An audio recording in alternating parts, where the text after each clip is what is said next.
नमस्कार दोस्तों, आपका स्वागत है अनटोल्ड बाय शुभम में।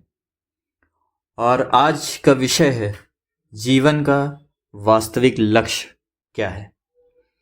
तो ये बात है फरवरी 1972 की, 1972, जिसमें स्वामी श्रील प्रभुपाद और ये एक जो अंग्रेज हैं बॉब, उनके मध्य ये संवाद होता है, चर्चा होती है। तो अगर हम इसको ध्यानपूर्वक सुनेंगे तो जरूर हम इस चीज को समझ पाएंगे कि हमारे जीवन का वास्तविक लक्ष्य क्या है। स्वामी प्रभुपाद, यह आंदोलन विशेष रूप से मानव को जीवन के वास्तविक लक्ष्य तक पहुंचने में सक्षम बनाने के लिए है। अब यहाँ पे आंदोलन है क्या? आंदोलन मतलब है हरे कृष्ण आंदोलन। जो भक्ति करते हैं, हरे कृष्ण नाम का कीर्तन करते हैं, उस आंदोलन की बात यहाँ पे स्वामी प्रभुपाद कर रहे हैं। बॉब, वास्तविक लक्ष्य? स्वामी प्रभुपाद, जीवन का वास्तविक लक्ष्य। बॉब, क्या जीवन का वास्तविक लक्ष्य ईश्वर का ज्ञान प्राप्त करना है? स्वामी प्रभुपाद, हाँ, अपने घर, भगवान के धाम वापस लौटना, यही जीवन का वास्तविक लक्ष्य है। सागर से आने वाला जल मेघों की रचना करता है। मेघ जल के रूप में बरसते हैं तथा नदी के साथ बहकर पुनः सागर में प्रवेश करना इस प्रक्रिया का वास्तविक लक्ष्य है। हम सब भगवान से निकले हैं तथा अब हम भौतिक जीवन से बाधित हैं।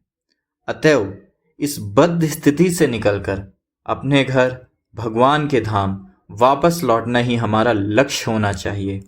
यही जीवन का वास्तविक लक्ष्य है। यह भगवत गीता का मत है। यदि कोई मेरे समीप आता है वह फिर वापस नहीं लौटता। कहाँ? इस स्थान को दुखालयम शाश्वतम कहते हैं। यह स्थान दुखों का घर है। यह तथ्य सबको ज्ञात है, किंतु उन्हें तथाकथित नेताओं ने मूर्ख बना दिया है। भौतिक जीवन दुखी जीवन है। भगवान अर्थात श्री कृष्ण कहते हैं कि यह स्थान दुखालयम है, यह दुखों का स्थान है तथा यह अशाश्वतम भी है, अनित्य है। आप समझौता नहीं कर सकते। ठीक है, यह दुखपूर्ण है तो होने दीजिए। मैं यहाँ एक अमेरिकी अथवा भारतीय की भांति रहूँगा। नहीं, आप ऐसा भी नहीं कर सकते। आप एक अमेरिकी ही नहीं रह सकते हैं। आप ऐसा सोच सकते हैं कि अमेरिका में जन्म लेकर आप अत्यंत सुखी हैं, किंतु आप अधिक समय तक एक अमेरिकी नहीं रह सकते। आपको वहाँ से बहिष्कृत होना पड़ेगा तथा आपके अगले जीवन के विषय में आपको कुछ भी ज्ञात नहीं है। अतएव यह दुखालयम शाश्वतम है, दुखमय तथा अनित्य। यह हमारा दर्शन है। बॉब, किंतु जब आपको भगवान के विषय में कुछ ज्ञान होता है तब जीवन इतना दुखमय नहीं होता है। स्वामी प्रभुपाद, नहीं, अल्प ज्ञान से काम नहीं चलेगा। आपको पूर्ण ज्ञान होना चाहिए। जन्म कर्म चा में दिव्यमेवं यो वृत्ति तत्वतः। तत्वतः का अर्थ है पूर्ण रूप से। भगवत गीता में पूर्ण ज्ञान की शिक्षा दी जा रही है। अतः हम मानव समाज में प्रत्येक व्यक्ति को भगवत गीता यथारूप को सीखने तथा अपने जीवन को पूर्ण बनाने का अवसर प्रदान कर रहे हैं। यही कृष्ण भावनामृत आंदोलन है। आत्मा के देहांतरण के विषय में आपका विज्ञान क्या कहता है? बॉब, मेरा विचार है कि विज्ञान न तो इसकी पुष्टि कर सकता है न खंडन। विज्ञान को इसका ज्ञान नहीं है। स्वामी प्रभुपाद, अतएव मैं कहता हूं कि विज्ञान अपूर्ण है। बॉब, विज्ञान भी कुछ कह सकता है विज्ञान में कहा गया है कि ऊर्जा का कभी नाश नहीं होता है, उसका रूपांतरण होता है। स्वामी प्रभुपाद, वह ठीक है, किंतु विज्ञान को यह ज्ञात नहीं है कि भविष्य में ऊर्जा किस प्रकार कार्य कर रही है, ऊर्जा किस प्रकार व्यापृतित होती है, किस प्रकार भिन्न भिन्न क्रिया कौशल द्वारा ऊर्जा भिन्न प्रकार से कार्य कर रही है। उदाहरण के लिए विद्युत शक्ति भिन्न भिन्न प्रकार से प्रयोग करने के द्वारा यह हीटर तथा रेफ्रिजरेटर दोनों को चला रही है। वे दोनों एक दूसरे के विपरीत हैं, किंतु विद्युत शक्ति वही है। उसी तरह यह ऊर्जा प्राण शक्ति यह किस प्रकार निर्देशित हो रही है, यह किस दिशा में जा रही है, यह किस प्रकार अगले जन्म में फलित हो रही है, उन्हें इसका ज्ञान नहीं है। किंतु भगवद गीता में इसे अत्यंत सुगम रूप से कहा गया है। वसांसि जेड़ानी यथा विहाय। आपके एक वस्त्र, एक कमीज पहनी है। जब यह कमीज उपयोग के योग्य नहीं रहती है, तब आप इसे बदल देते हैं। उसी भांति यह शरीर भी ठीक एक कमीज या कोट की भांति है। जब यह कार्य करने योग्य नहीं रहता है, तब हमें इसे बदलना पड़ता है। बॉब, वह हम क्या है जिसे बदलने की क्रिया करनी होती है? कौन सी वस्तु निरंतर रहती है? स्वामी प्रभुपाद, वह आत्मा है। बॉब, एक जीवन से अगले जीवन तक? स्वामी प्रभुपाद, वह आत्मा है मैं। कौन सा आप बोल रहा है? आप कौन सा मैं बोल रहा है? उसका परिचय है आत्मा। बॉब, मेरा आत्मा आपके आत्मा से भिन्न है? स्वामी प्रभुपाद, हाँ, आप एक व्यष्टि आत्मा हैं, मैं एक व्यष्टि आत्मा हूं। बॉब, आपने स्वयं को कर्म के प्रभाव से विलग कर लिया है। यदि मैं स्वयं को कर्म के प्रभाव से विलग कर लूं, तो हमारे आत्मा अभिन्न रहेंगे या भिन्न भिन्न? स्वामी प्रभुपाद, सब जीवों में एक ही गुण धर्म वाला आत्मा रहता है। वर्तमान क्षण में आप जीवन के एक निश्चित धारणा के अंतर्गत हैं, तथा यह आपके देशवासी जीवन की एक निश्चित धारणा के अंतर्गत थे, किंतु प्रशिक्षण के द्वारा उन्होंने जीवन की एक अन्य धारणा को अंगीकार कर लिया है। अतः चरम प्रशिक्षण यह है कि कृष्ण भावना भावित किस प्रकार बना जाए, वही पूर्णता है। बॉब, यदि दो व्यक्ति कृष्ण भावना भावित हों, तब क्या उनका आत्मा एक प्रकार का ही होता है? अच्छा, यहाँ पे कृष्ण भावना भावित होने का मतलब समझ लीजिए। इसका मतलब है कि कृष्ण की चेतना में हमेशा रहना, कि जब भी हम विचार कर रहे हैं कृष्ण का कर रहे हैं, कृष्ण का कीर्तन कर रहे हैं, कृष्ण के नाम का जप कर रहे हैं, भगवद गीता को पढ़ रहे हैं, इसी को बोला गया है कृष्ण भावना भावित। बॉब, यदि दो व्यक्ति कृष्ण भावना भावित हों, तब क्या उनका आत्मा एक प्रकार का ही होता है? स्वामी प्रभुपाद, आत्मा सदैव समान ही होता है। बॉब, प्रत्येक व्यक्ति में? क्या प्रत्येक व्यक्ति में यह वैसा ही होता है? स्वामी प्रभुपाद, हाँ। बॉब दो भक्तों की ओर इशारा करते हुए बोलते हैं, यदि ये दोनों कृष्ण भावनामय हैं, तब क्या इनके आत्मा समान है? स्वामी प्रभुपाद, आत्मा समान होता है, किंतु सदैव ही व्यक्तिगत होता है। कोई व्यक्ति कृष्ण भावनामय ना हो तब भी। उदाहरण के लिए, आप एक मानव हैं तथा मैं भी एक मानव हूं। यदि मैं ईसाई नहीं हूं तथा आप हिंदू नहीं हैं, तब भी हम मानव हैं।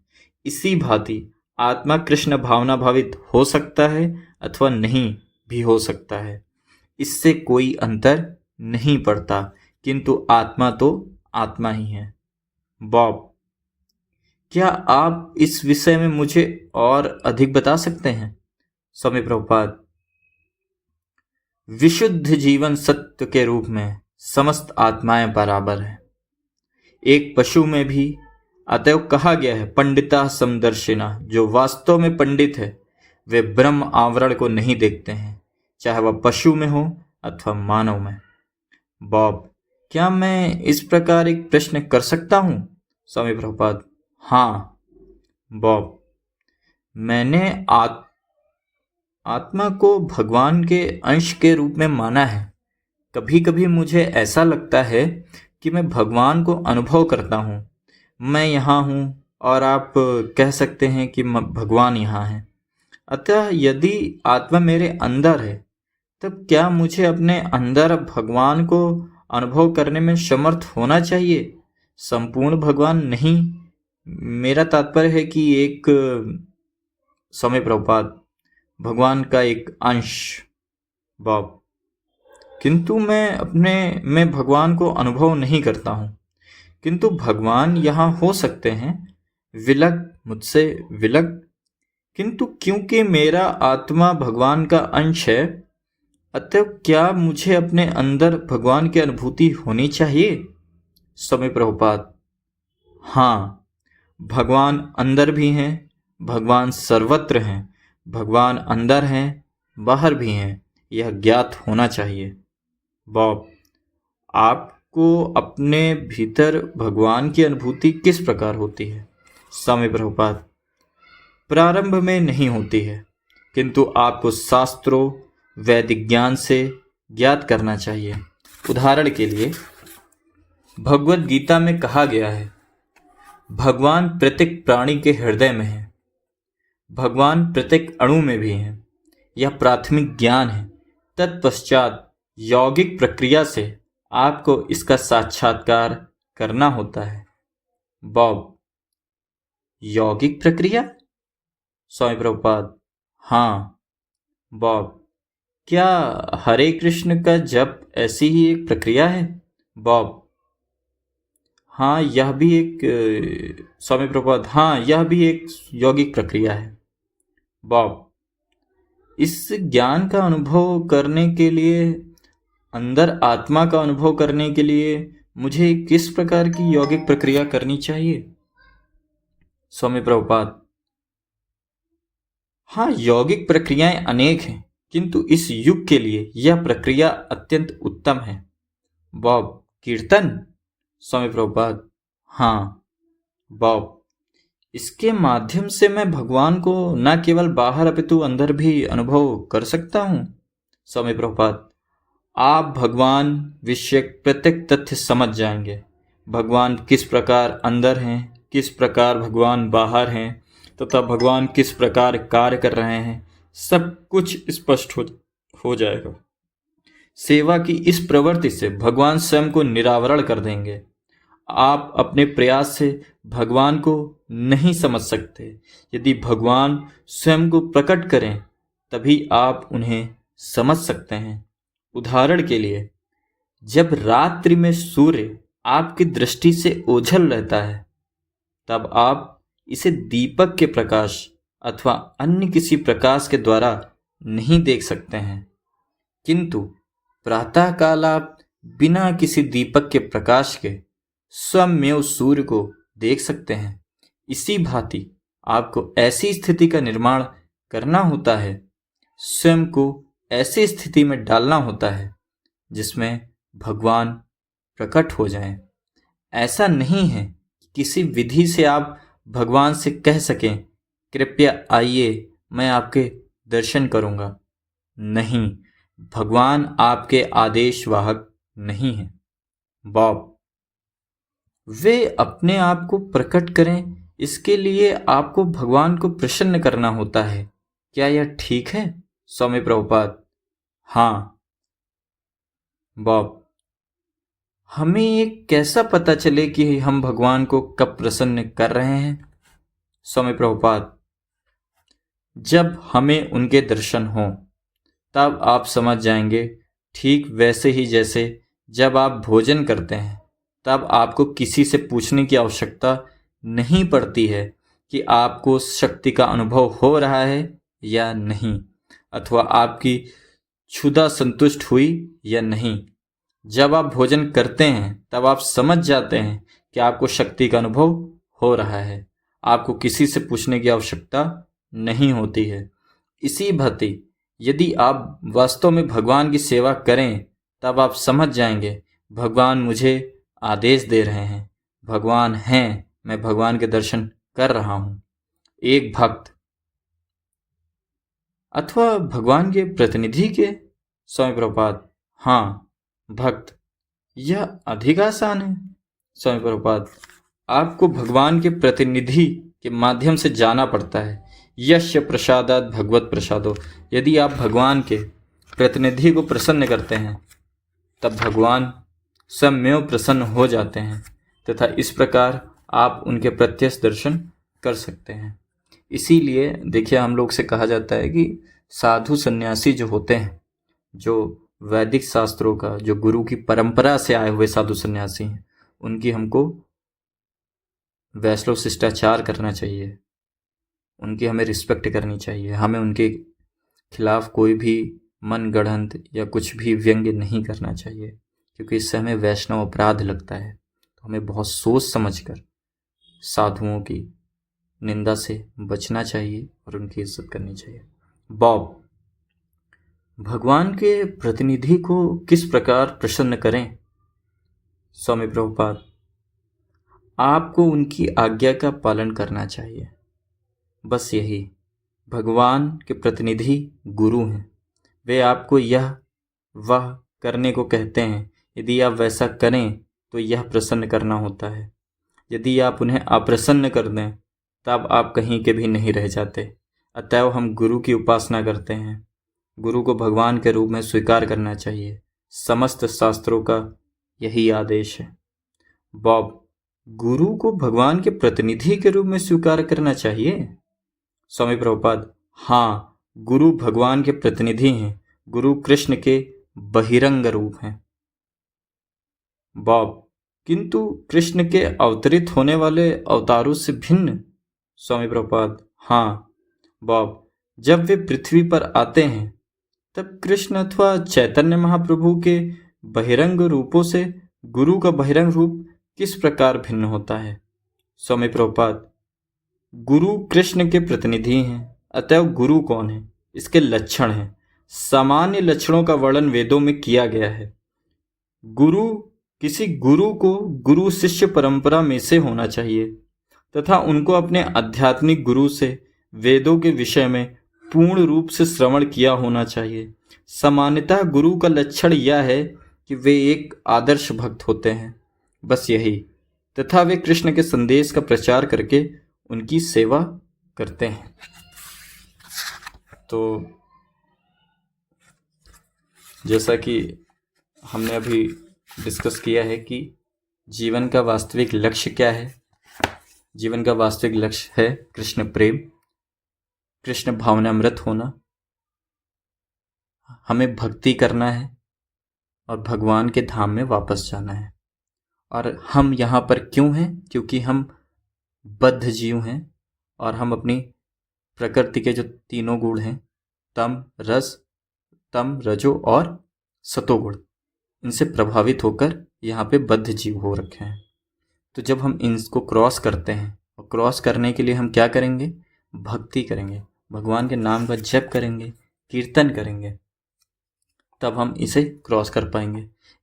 नहीं तो इस संसार में जो कि दुखालय है, इसमें हम फंसे रहेंगे। दुखों के तमाम तरह के दुख आएंगे अलग अलग तरीके से, और ये हम सब भूल जाएं कि इसको हम धन से, पद से, प्रतिष्ठा से कंपनसेट कर देंगे। ऐसा नहीं हो पाता, हो ही नहीं सकता ऐसा। ठीक है। दूसरा, इसमें हमने डिस्कस किया आत्मा के रूप में, जब बॉब स्वामी प्रभुपाद से आत्मा के बारे में डिस्कशन करता है कि आत्मा 2 व्यक्ति 3 व्यक्ति सब में भिन्न भिन्न होती कि एक समान होती है, तो स्वामी प्रभुपाद बताते हैं कि आत्मा समान होती है। जैसे एक मानव होता है, वो मानव हिंदू भी हो सकता है, मुस्लिम भी हो सकता है, लेकिन अल्टीमेटली वो मानव है। तो हम लोग की बॉडी और नेचर अलग अलग हो सकता है, लेकिन हम लोग आत्मा हैं। और तीसरा, गुरु के बारे में वो डिस्कस करता है कि गुरु कौन है। तो गुरु वो है जो गुरु परंपरा से होता है और जिसे शास्त्रों का ज्ञान होता है और अल्टीमेटली वो एक भक्त होता है, तो वो गुरु होता है। तो हमने इन तीनों को चीज़ों को बहुत अच्छे से समझा। तो आप सबका बहुत बहुत धन्यवाद कि आप लोग यहाँ तक लास्ट तक आप लोगों ने सुना, और हम जल्द ही मिलेंगे। धन्यवाद।